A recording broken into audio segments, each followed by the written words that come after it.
નમસ્કાર મિત્રો, હું છું તમારો ધનજી પાટીદાર.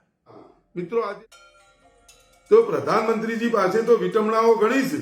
એટલે પ્રધાનમંત્રીજી નગર આ નિર્ણય કોઈ લે કે સરદાર વલ્લભભાઈ પટેલ સાહેબનું નામ બદલી અને હું મારું નામ લખાઈ દઉં, જીવત જગતિયું કરી નાખું, તોય બધા તમાશો જોઈ રહ્યા પાટીદારો. એ કેમ જોઈ રહ્યા તો મને પોતાની એવું લાગ્યું કે ચાલુ કોક તો સજ જાદુ નકર કોઈ ના કરો, હું પોતે ના કરું યાર. કોઈનો ઇતિહાસ ઘૂસીને હું કેવી રીતે કરું? મને તો મારી સરકાર તો ઉડી જાય. પણ મને ભરોસો છે ઈવીએમ મશીન જેને જે નાટક કરો આ તો માર થાય છે. મને એવું લાગ્યું આજે પણ 20 લાખ અને 2 કરોડ 20 મિલિયન એટલે 2 કરોડ જેવા થયા, સમજો. 2 કરોડ જેવા ફોલોઅર્સો પ્રધાનમંત્રીજીના થઈ ગયા. દુનિયામાં ફર્સ્ટ નંબરના યુટ્યુબની અંદર પ્રધાનમંત્રીજીના સબસ્ક્રાઈબરો થઈ ગયા યુટ્યુબની અંદર. બીજા નંબરમાં રાહુલ ગાંધી આવે, અને બીજા નંબરમાં એક બીજા નેતા આવે, ત્રીજા નંબરમાં રાહુલ ગાંધી આવે. ભારતની અંદર બીજા નંબરમાં રાહુલ ગાંધી આવે, અને ત્રીજા નંબરમાં પાર્ટીઓમાં ગણવા જો તો કોંગ્રેસ પાર્ટીના વધારશે એવું બતાવું છું. કોઈ છે પણ એ જળો જથ્થામાં આપણે કોઈ પડવું નહીં. મારી વાત આટલી જ છે. ડેવિડભાઈ ક્રિશ્ચન ડેવિડભાઈ તમારા ક્રિશ્ચન કોમ્યુનિટી સાથે તો પ્રધાનમંત્રીજીનો જૂનો નાતો હોય. એ કોઈ સમજણ ન પડી. તમે તો મિત્ર હો, સાહેબ છો, રિટાયર્ડ, તોય તમે હું કોઈ દાલ ના કીધું કે અમારા પ્રધાનમંત્રીજી સાથે જૂનો નાતો હોય. તો પ્રધાનમંત્રીજી મણિપુર તો જતા નહીં. ક્રિશ્ચન કોમ્યુનિટી સાથે જૂનો નાતો હોય તો મણિપુર જવાનું શું તકલીફ? ઈકણ કઈ કોમ્યુનિટી રહે, કઈ કોમ્યુનિટીના લોકો વધારે?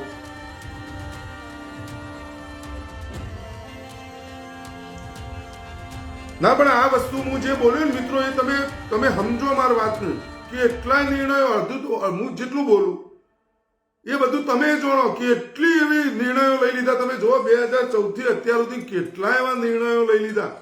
તમે જુઓ 500 700 કિલોમીટર લોકો ચાલ્યા. એ દ્રશ્યો મેં જોયો. તમે કેટલા મહિના ઘરમાં પૂરી રહ્યા. માર્ક્સના નામ 25 રૂપિયાનું માર્ક્સ અપાય કે 1000 રૂપિયા માર્ક્સના નામે ઉઘરાવાય. એ એટલા બધા રૂપિયા ઉઘરાઈ લીધા. એમાં ગુજરાતમાં તમે જોઈ લો 500-700 કરોડ રૂપિયા તો ધુવાળો હોયથી કોઈ હિસાબ જ નહીં. ચોથ જ્યાં પૈસા ઉઘરાયા પોલીસે પણ કન આલ્યા. અને લઈ કોણ જીવ કયા એવા કાર્યની અંદર એ પૈસા વપરાણ્યા. પણ નહીં બોલવાનું. પ્રધાનમંત્રીજીએ ફંડ માગ્યું. પ્રધાનમંત્રીજી તો સીધા એ તમે સમજો, પ્રધાનમંત્રીજી તમને કેટલા મૂર્ખ બનાવે અને મોટી મોટી વાતો કરે. કોઈ એવો નેતા હશે જે કરોડપતિ નહીં હોય? કોઈ 2-4 છોડ દો, બાકી બધા કરોડપતિ હોય છે. પ્રધાનમંત્રીજીએ એમને કીધું કે તમારો 3 મહિનાનો પગાર છોડ દો. કોઈ પગાર લે છે નહીં 3 મહિના સુધી. એક પણ ભારતીય જનતા પાર્ટીનો નહીં લે કોઈ નેતા. ભારતીય જનતા પાર્ટીનો નાનામાં નાનો વ્યક્તિ જે સરકારના ટેક્સના પૈસાનો પગાર લે છે એ બધો પગાર આજથી છોડે છે. 4-5 મહિના 6 મહિના સુધી, જ્યાં સુધી આ દેશની અંદર સંપૂર્ણ લોકો ભૂખ્યા હોય, તમે પગારો લો જલસા કરો તો એ નહીં ચાલે. પણ એ બધા પગારો કમ્પ્લીટ લેવડાણ્યા. લોકો પાછું માગ્યું. પાછો પ્રધાનમંત્રીજી એવું પણ બોલ્યા હતા, તમને કોઈની યાદ હોય તો, કે પહેલા યુદ્ધો થતા એની અંદર બહેનો દીકરીઓ પોતાના ઘરેણા ઝવેરા હીરા મોતી પણ આપી દેતી. અસ્તર અમને તમારા ઝવેરા તો હીરા મોતી બાબા તોલો 2 તોલા હોનું પડ્યું હોય ને એમાં ડોળો હતો પ્રધાનમંત્રીજી. તો બધા આવું આપણા આફત આવીએ, તમે બધા પૈસા આપો એટલે કે હું બોલી જો એટલે બધા હાલ દો. કોઈ નઠોર તમારા નેતાઓને હાલવા નહીં. અને લોકો પાસેથી ઉઘરાઈ લીધા. અને લોકો પાસેથી ઉઘરાઈ અને એમને ફંડ જમા કર્યું. અને એ ફંડનો હિસાબ આલવો નહીં. આરટીઆઈના દાયરામાંથી હટાવી દીધું. ભાઈ કાઢ નાખો. એ બધો કોઈ હિસાબ ના હોય. એ મારે જ્યારે હાલવો છે ત્યારે હું હાલો. તો હું ન હોય અંદર દેતા જેને લેવો હોય એને લઈ લે. બાકી હું જીવતો તો નહીં જાણું. 2014 પહેલા ધનિકોની યાદીમાં 609મા નંબરમાં આવતા વ્યક્તિ ગૌતમભાઈ અદાણી 2023ની અંદર વિશ્વમાં બીજા નંબરના ધનિકોની યાદીમાં આવી જોઈ. એ જાદુ પ્રધાનમંત્રીજીએ એક જ વ્યક્તિને શીખવાડ્યું. ગૌતમભાઈ અદાણી એ જાદુ તમને મને કોઈનું ન શીખવાડ્યું. અને તમારા મારા ભાઈથી પૈસા ખેંચ્યા જ જોઈ હવાથી હોય. તમારા મારા ઘેર એવો જીએસટી નોમનો વ્યક્તિ બેહાડી દીધો તો હવારથી હોવા દીધી આપણા ગજવામથી પૈસા લઈ જાય આપણને દેખાતું નથી. અને એ જ અદાણીજી ઉપર સવાલ થયો સંસદ ગૃહની અંદર તો એ બધો બહાર કાઢો નીકળો ભાઈ બહાર. અદાણી વિશે અદાણી ગૌતમભાઈ વિશે બોલ્યા જ મર્યા, મણિપુર વિશે બોલ્યા જ મર્યા, કિસાનો વિશે બોલ્યા તો મર્યા, મોંઘવારી વિશે બોલ્યા તો મર્યા, 205 લાખ કરોડ કર્જ ઉપર બોલ્યા તો મર્યા, યુવાનો વિશે બોલ્યા તો મર્યા, અગ્નિવીર યોજના વિશે બોલ્યા તો મર્યા. નવી સંસદ ગૃહ એના માટે જ બનાવવામાં આવી છે. અહીંયા તમારે જેને આવવું હોય આવો. રામ રામ રામ. અને હું બોલું રામ રામ તો તમારે બધાને રામ રામ બોલવાનું. હું બોલું મોદી મોદી તમારે બધા મોદી. ઓના સિવાય ઉકાળો ધરવાનો નહીં કે બધા સસ્પેન્ડ નીકળો બહાર. કોઈની જરૂર નહીં. આ દ્રશ્ય તમે કોઈ દાડ જોયું 1947 થી આજ દિન સુધીની અંદર? એવી શું ફરજ પડી? એવી શું જરૂર પડી? અને આ જે સાંસદોનું સસ્પેન્ડ કર્યા એ ભેગા થઈને જો રામ મંદિર જતા રહે ને અત્યારે તો એ પ્રધાનમંત્રી ચિંતુ. હું તો કઉ છું એ બધા સાંસદોએ રામ મંદિર જતું રહેવું જોઈએ, ત્યાં બેસી રહેવાનું. રામ તમે ન્યાય કરો. તમારા નોમમાં ભાઈ સત્તામાં આવ્યો, તમારું નામ ઈ બોલીએ એના કરતા રૂબરૂ આયા આ દર્શન કરો. ઈ જ બેસી રહેવાનું. 150 સાંસદો ઈ જ બેસી રહો. તો તમારે મોદીજીને તોય દુઃખ છે કે લઈ જાઓ ભાઈ ઈકડ નહીં તો મારું નોમ કાઢી નાખો. અરે 150 સાંસદો. હું તો એવું કહું છું, હું સાંસદ હોય તો હું તો રામ મંદિર જતો રહું. જે કોમ કોઈ પોતું કરવાનું કોઈ હું કરે જો ભાઈ હું હોય સંસદ ગૃહમાં બેહવા નહીં દીધો, હું હોય આવતો રહ્યો.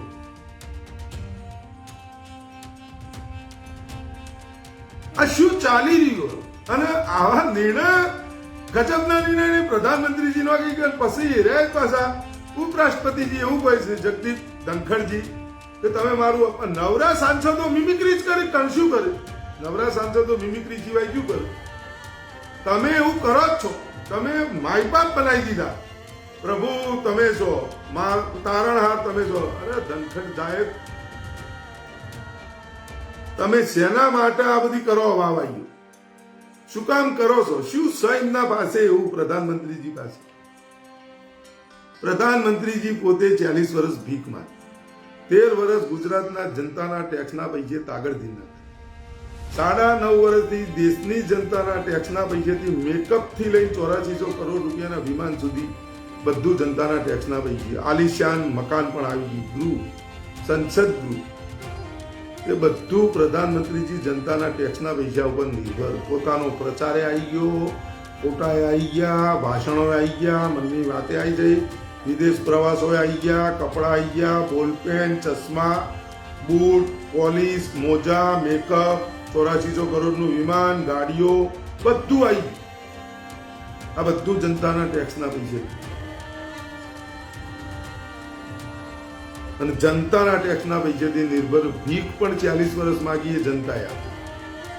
ગુજરાતની જનતાના ટેક્સના પૈસે તાગડધીના કર્યા 13 વર્ષ. 9.5 વર્ષથી દેશની જનતાના ટેક્સના પૈસે તાગડધીના. અને પ્રધાનમંત્રીજી તમને મને ક્યાં આત્મનિર્ભર બનો. અમે છીએ નિર્ભર છો તોય આપણે કોઈનું પેટનું પાણી હલતું નથી. હવે છેલ્લો મુદ્દો કહી અને મારી વાતનો વિરામ આપું છું. બાજુવાળાનો દીકરો કાલે ભગતસિંહ બને. આ બધા હોપડી લેજો મગજમાં. બાજુવાળાનો દીકરો કાલે ભગતસિંહ બની અને 70 નો ડબ્બો જો 1200 રૂપિયા કરી આપે ને તો આ ભારત દેશની અંદર કોઈ એવો માયનો લાલ નથી કે 1200 રૂપિયાનો તેલનો ડબ્બો છોડી અને 3200 રૂપિયાનો તેલનો ડબ્બો લે. કોઈ એવો માયનો લાલ નહીં હોય. કોઈ નો નીકળે. પ્રધાનમંત્રી પોતે પણ એવું બોલું મનની વાતમાં કે પેલો ભગતસિંહ બનીને પેલા 1200 રૂપિયાનો તેલનો ડબ્બો અપાય ને એથી લાવજી. 3200 વાળો આપણો લેવાનો છે તો મી જે કર્યો ભાવ એમના રસોયાને એમના માણસને એમને જે ખર્ચો થતો હોય ને એ બધાની એની હિંમત કોઈ. પ્રધાનમંત્રીજી પોતે એવું કોઈ 1200 રૂપિયા વાળો લાવજે, 3200 નો લાવ તો બિલ ચો ઉધારે. લોકો સવાલ કરશે પેલા ભગતસિંહ બની અને પેલા 1200 રૂપિયાનો તેલનો ડબ્બો અપાય તો પ્રધાનમંત્રી મોદીજી રાજમાં 3200 મળે એવું કા લેવા જઈએ? તો એટલે બધા અહીંથી લાવ. એટલે મારો કહેવાનો મતલબ જ એ છે કે આઝાદી દરેકને જોવા, પણ બાજુવાળાનો દીકરો ભગતસિંહ બનીને અપાવત તો હું નહીં, મારો દીકરો મારું કોઈ નહીં, અમે કોઈ નહીં. પેટ્રોલ પંપ લડી, પેટ્રોલ પંપ ઉપર પેટ્રોલ ડીઝલ સીએનજી ની લડત ભગતસિંહ બની જાય અને 30 રૂપિયા આપવાનું ચાલુ કરે ને કોણ જાય પંપ? ભગતવાળો જોય? આ ગોબર ભક્તો જોય? ગોબર ભક્તો વીરપુરમાં જ્યાં હોય, મારા બેટા સદાવ્રતનું ન છોડે, બાજુમાં 5 રૂપિયા મળતું હોય તો એ ન ખોય, પેલું મફતનું સદાવ્રતનું ખોય. એવા ભગતડાઓ, અંધભક્તો, ગોબર ભક્તો આ છોડે? જો મોનામાં આવે તમને? એના ઉપરથી તમે સમજી લો, ટોલ ટેક્સ માટે આપણે રૂપિયા માટે આપણો તમારા મારા ઘરવાળો લેડીઝો 2 રૂપિયા ખાલી બટાકો સસ્તો મળે એના માટે તમે જુઓ કેટલો જોઈ 2 કિલોમીટર હેડીને જોઈ પેણ શાક મફત 2 રૂપિયા સસ્તું મળે. દૂધની થેલી સવારે લેવા જવા વાળા મેં જોયા 1 રૂપિયો સસ્તી મળે. પેલી ગાડી આવે ને દૂધસાગર ડેરીમાંથી, એવી ગાડી સવારે 5 વાગે 6 વાગે આવે ગામમાં, એ લેવા જોઈએ કે રૂપિયો સસ્તો મળે. અને હોય બધું બખમ ચાલે. તમારા ભાઈથી બધું ઉઘરાઈ લેવામાં આવે, કોઈ એક કઈનો અવાજ કરવો નહીં. તમારા ભાઈથી એક બિચારો સામાન્ય કોઈ મફળીઓ વેચતો હોય, સિઝનેબલ કોઈ કામ કરતો હોય, મહેનત કરી બૂટ પોલિશ કરતો હોય, કોઈ આ કરતો હોય, કોઈ છોકરો બિચારો બૂટ પોલિશ કરતો હોય, એ જો 5 રૂપિયા માગી લે તો આપણે કાગળિયો કરીએ.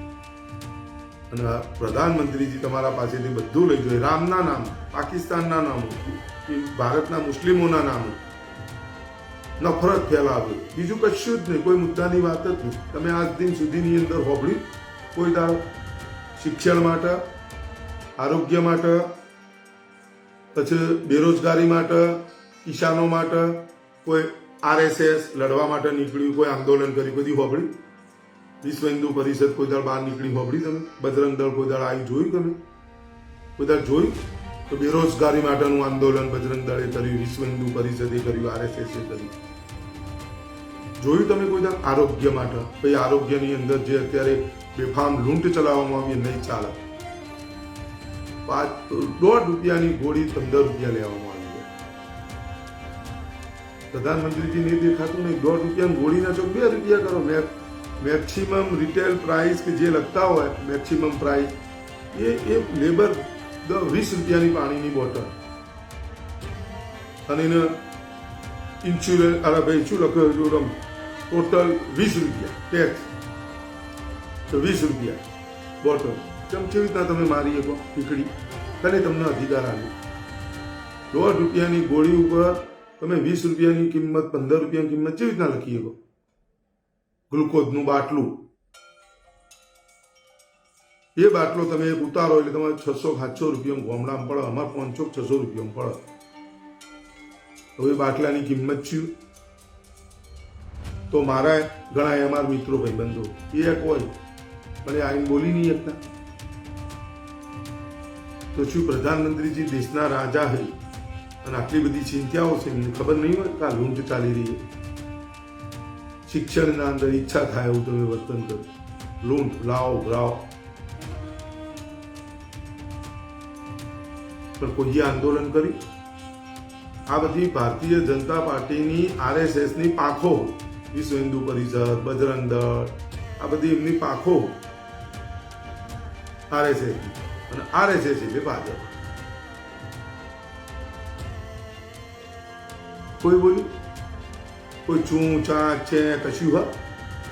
તો એનો મતલબ શું?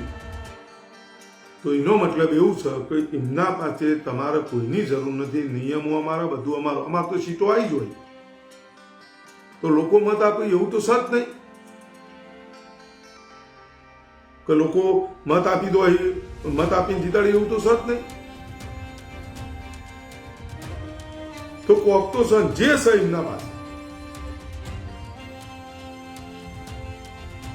ના. પણ 20 રૂપિયાની ભાઈ નવસાદ ચારો લે, 20 રૂપિયાની પાણીની બોટલ એને, 20 રૂપિયાની પાણીની 1 લીટર બોટલ એને તમારે એના ઉપર એ તમે 20 રૂપિયા કિંમત કેવી રીતે લખી શકાય એની? તો ભાઈ 20 રૂપિયા કિંમત, અને એ બજારમાં હોલસેલમાં હાલે, જે સેલ્સમેન હોય, કંપની વાળો સેલ્સમેનો આપે એમના એરે બધા દુકાનો પાર્લરો ઉપર આપતા હોય તો એરે એક બોટલ એમને 6.5-7 રૂપિયામાં પડતી હોય પાર્લરમાં, અને બીજી કોઈ સમજો કે ભાઈ તમે આ કિલ્લી કે બિલી કે એવો બધો લાવો તો એ બધી બોટલો જે રહી કંપનીની એ બધી બરોબર છે, 8-9 રૂપિયા 10 રૂપિયા પર, તો એના ઉપર 100% નફો. તો એના ઉપર તમે ઠંડી કરવાનો ચાર્જ સમજો 1-2 રૂપિયા મૂકો તો તમે 2 રૂપિયામાં તમે એને શું કરવા કેન્સલ કરી શકો? તમે અમુક વસ્તુઓ આપણે વિચારવી પડશે, ભાઈ આમ થાય તેમ થાય, પણ તમે લોકોને 5 રૂપિયા પાઉચ ચાલતો હતો એટલે એને કોઈ પ્લાસ્ટિક બરોબર છે, પ્લાસ્ટિકની તમને આટલી બધી ચિંતા આ છે તો ભાઈ પાણીની કિંમત ઉપર બહુ કરી નાખો.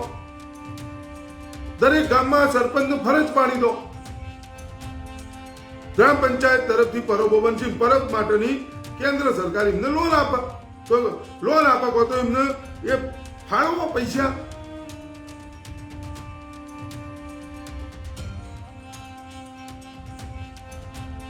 ના એ પટેલ સરફરાજભાઈ એવું નહીં, ઈડી બધી સંસ્થાઓ તમે જોઈ લો, કલમ અને કાનૂન ઉપર બંદૂકનો પહેરો,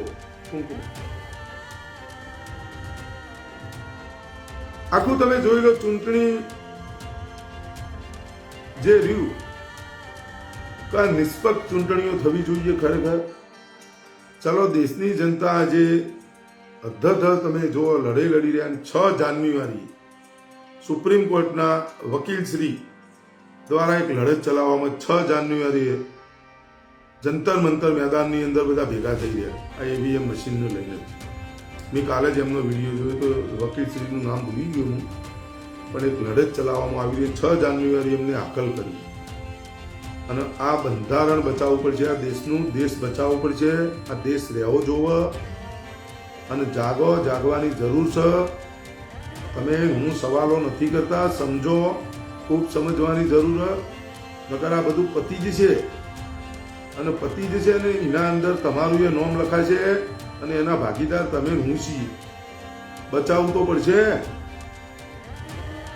આ વસ્તુ બચાવવી તો પડશે, આ દેશ બચાવવો પડશે, આ દેશની લોકશાહી બચાવવી, દેશ રહેવો જોવો. માણસ તો આવવાના જવાના, સત્તા આવવાની જવાની, નેતાઓ આવવાના જવાના, કોઈ ફરક નહીં પડતો, બધું જતું રહે છે. જેટલું તમે પ્રાપ્ત કરો છો એ ખોવા માટે જ જાય છે, જે આવે છે એ જાય છે. તમે આવ્યા છો, તમે જવાના, પણ આ દેશ રહેવો જોવો. અને રોડ્યા પછી ડાપણ આવે એવી કહેવત છે ને આપણા, તો રોડ્યા પછી ડાપણ આવ્યા, બધું પતી જાય પછી તમને ખબર પડશે કે સાલું એ વખત બોલ્યા હોત, એક હિંમત કરી હોત, એક અવાજ ઉઠાવ્યો હોત તો આજે આ પરિસ્થિતિ ના હોત. અને તમે શું સમજો, તમારો છૂટી જશે બધું, તમારા નહીં તો તમારા આવનારા ભવિષ્ય આ ભરવું પડશે, કમાવવું પડશે. તમે માથાદીઠ આવકમાં તમે કયો છો તો એ તમારે ખાસ વિચારવાની કે એક ભારતીયની માથાદીઠ આવક શું હોય, એક ભારતીય ઉપર કેન્દ્રનું ભારત સરકારનું કેટલું કર્જ તમારે ચૂકવવાનું, ગુજરાત સરકારનું તો અલગ. આ બધું તમારે સમજવું પડશે. ખાલી હબા તમને એટલી આપણે કરો, કોઈ અર્થશાસ્ત્રમાં એટલા બધા હું કોઈ માહિર નહીં, આપણે કોઈ એવા સાયન્ટિસ્ટે નહીં અને બધાને કોઈ ટપ્પો પડે જ નહીં, પણ એક વાતની તો ચોક્કસ ખબર પડે કે દાખલા તરીકે કે આપણા ઘરમાં આપણો છોકરો હોય, મારો છોકરો હોય, મેં એને બધું આલી, એને બધું વેચ્યા, બધું વેચ કર્યું, બધું પતી ગયું. પછી બધો ફાયદી ઉછીના પૈસા લેવા માંડ્યો, લાવો ભાઈ, લાવો હું આપો, લાવો હું આપો, લાવો હું આપો, લાવો હું આપો, લાવો હું આપો. મારું થઈ ગયું મૃત્યુ, હું તો મરી ગયો. મારા છોકરાએ પૈસા લીધા, એ જતો રહ્યો. કને ભરવા પડે એ પૈસા? કને ભરવા પડે? તો એના છોકરાને ભરવા પડે. આ દેશ આપણો, એમાં પ્રધાનમંત્રીજી જે અત્યારે રાજા છે, પ્રધાનમંત્રી છે, એ જે કરશે ને એ એમને વિમાન જેટલું ફેરવશે, 8400 કરોડ રૂપિયા વિમાન ફેરવશે, તો એ મેન્ટેનન્સ જે ખર્ચો આવે ને એ પ્રધાનમંત્રીજી મોમાના ઘેરથી 1 રૂપિયો નહીં લાવે અને મોમાં આપીએ ના. મોમાં એવા ઘોડા હોય જ ન, તો તો ભોણાને ભાઈ 8400 કરોડ રૂપિયા વિમાનમાં ફરવાનો એનો મેન્ટેનન્સ ખર્ચો અમે આલીએ, એવા મોમાં હોય છે? મોમાના ઘેરથી પ્રધાનમંત્રીજી લાવવાના નથી, પ્રધાનમંત્રીજીના મોમાં આપવાના નથી.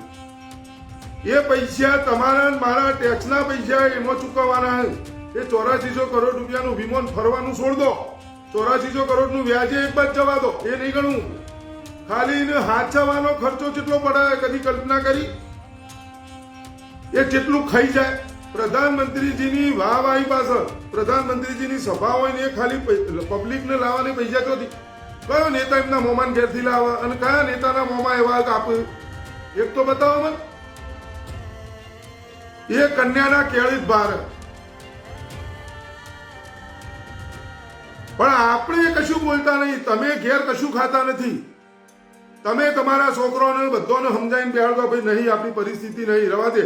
આ ઉતરોણ આવશે, બધા જલેબી ફાફડા કોકને નહીં હોય બિચારો એમને મેં બટાકાનું શાક ખાલી હલાઈ દે છે અને અંદર 2 રેગડો કાપીને નાખી દે છે, ખાઈ લે છે કે ઊંધિયું. આનંદ કરી લે છે, છોકરોને સમજાવશે. પતંગ દોરી પેલો કપોણ્યો પેલો કાપ્યો એવી રીતના કરી કરીને ઉતરોણ કઢાઈ દે છે. એવી એ પરિસ્થિતિ ના કરીએ કે મોખું થઈ ગયું બધું. પણ દેશના ગૃહમંત્રી કોઈ આઈસી ઉતરોણ કરવા. હું તો ગુજરાતમાં જ ઉતરોણ કરું, આવી જઈશ પછી એક પતંગ ચગાવશે, ટીવીમાં ઇન્ટરવ્યુ આપી દઈશ. એમની તો જનતાના ટેક્સના પૈસાથી વાહવાહી થઈ જઈ, ઉતરોણે થઈ જઈ, મજાએ કરી, હારાએ દેખોણ્યા, સોલાઈ ગયું. પણ શું જય છે શું તકલીફ પડી? પ્રધાન એ જ વડા ભાઈ ગૃહમંત્રીજી સંસદ ગૃહની અંદર બોલ્યું, बेरोजगार युवा अगर पकौड़ा तले तो वो धंधा है, रोजगार है, करना चाहिए उसको, इसमें क्या दिक्कत है? तो भाई તમારો છોકરાને બનાવી દો પકોડા કા લારી, જાય છે આ પકોડા સેન્ટર कर दो. શું કા બીસીસીઆઈ સેક્રેટરી બનાવે? તો આપકો ગરીબના છોકરાને બનાવો, જે લાયક છે એને બનાવો. પરિવારવાદ ત્યો નહીં દેખાતો અને તમને મને પરિવારવાદનો ભાષણ આની ચોય એવું કિતાબમાં કે ચોય ચોપડીઓમાં ચોય કોઈ જગ્યાએ લખ્યું હોય કે એક જ પરિવારે આઝાદી અલાઈ, એવું રાહુલ ગાંધી કોંગ્રેસ વાળા આ બધા કોઈ બોલ્યું એવું બતાવજો તો ભાઈ ગાંધી પરિવારે જ આઝાદી અલાઈ એવું ચોય બોલવામાં આવે?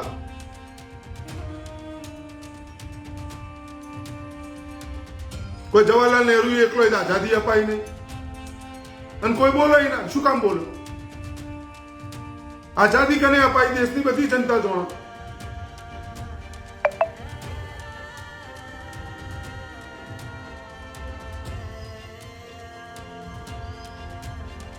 સમજવાની વાત. ચલો મિત્રો,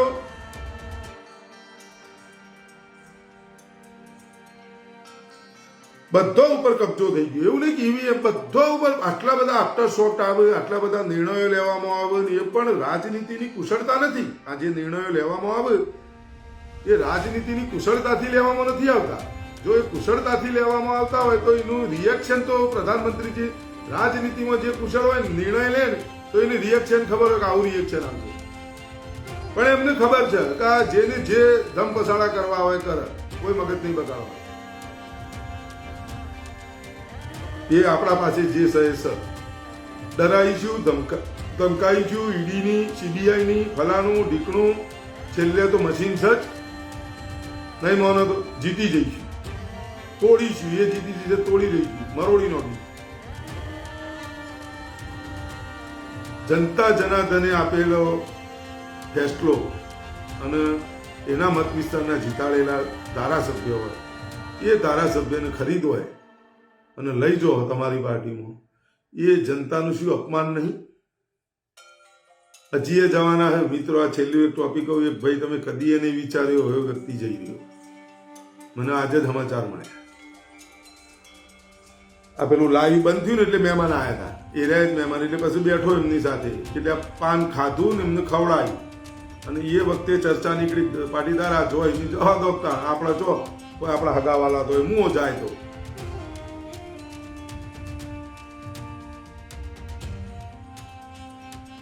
એટલે નવસદભાઈ ચારોલી આ તો ખાલી બોલવાનું યાર. પકોડા કોઈ એ વર્ષો વીતી જાય, ખાલી બોલી જવું. ચલો પણ હવે પ્રધાનમંત્રીજી પોતે એવું કહેતા હોય ભાઈ જી ન્યૂઝની અંદર, જી ન્યૂઝમાં જ્યાં કહેતા હતા એમને જ કોઈ આપણે ભાઈ પેલા ચૌધરી ગયા એ ઇન્ટરવ્યુ લેતા હોય એમને જ કોઈ તો તમારા જીની બહાર કોઈ પકોડા તળતો હોય તો શું રોજગાર ના કહેવાય? એટલે એને રોજગાર કહેવાય? ભણેલો ગણેલો વ્યક્તિ પકોડા તળે એને શું રોજગાર કહેવાય? એટલે એને જીવવા માટે તો કમાવા માટે શું ભીખ માગવા નીકળી જાય બિચારો? કમાવા ઘર ચલાવવા માટે તો કોક તો કરે. પકોડા શું બૂટ પોલીસે કરે આપણો દિન રોજગાર કહેવાય? આવા માણસો આપણા સત્તામાં આવી ગયા છે અને આપણને શીખવાડવામાં આવ્યું. પોતાના છોકરાને કેમ નહીં મોકલતા? મારે એટલું જ કહેવું. હિન્દુ ખતરામાં હોય પોતાના છોકરાને મોકલો. રોજગાર તમે પકોડાને સમજતા હોય પોતાના છોકરા ફાય કરાવો. પોતાના છોકરાને બીસીસીઆઈના સેક્રેટરી બનાવી દેવા, પોતાના છોકરાને નેતા બનાવી દેવા, પોતાના છોકરાને સંસદ સભ્ય બનાવી દેવા, ધારાસભ્ય બનાવી દેવા, બીજી કંપનીઓના માલિકો બનાવી દેવા, હોય ભાગ કરી દેવા, હોય ભાગ કરવો, ડરાઈ. તો તમે જેમ નહીં કરી દેતા. ચલો મિત્રો, 30/12/2023 પાટીદાર પંચાયતની અંદર સરદાર સન્માન સંકલ્પ આંદોલન સમિતિ દ્વારા આયોજિત સરદારને સન્માન અપાવવા માટે યોજેલ પાટીદાર પંચાયતમાં પધારો. Sardar Vallabhbhai Patel national memorial park, Shahibaug, Ahmedabad ખાતે 30/12/2023 બધા લોકો પધારજો. બધાને આમંત્રણ હરરોજ આપ્યા જઈએ છીએ.